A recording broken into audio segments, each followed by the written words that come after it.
Welcome to Kenton's videos. Enjoy the video. You start by confirming requirements. App version 2, 0 or higher, and OS theme support. Once done, back up gallery settings so you can revert if needed. Next, open the gallery settings and look for a theme or appearance toggle. If hidden, enable the experimental UI option in developer settings. You do this because the app reads a theme flag at launch. Set that flag now, then restart the gallery so the subsequent styling changes take effect immediately. Now you apply the dark color system. Change the base background to #121212 and surface elements to #1E1E1E so layered cards still read clearly. Then update text color to roughly 87% white for body text and 60% white for secondary labels.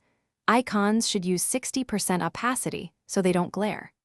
Also modify image frames, navigation bars, and overlays to muted contrast. Finish by testing thoroughly. Toggle the OS light versus dark mode, check phones and tablets, and inspect thumbnails, full screen, and share dialogues. If elements look wrong, clear the app cache first, then reset CSS or theme variables to defaults and reapply colors. You should also check for hard-coded white backgrounds and templates.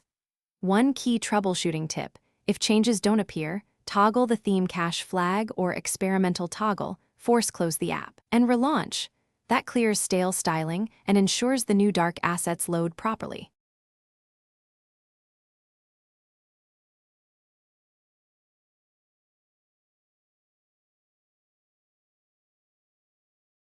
Thanks for watching. Consider subscribing if we helped you.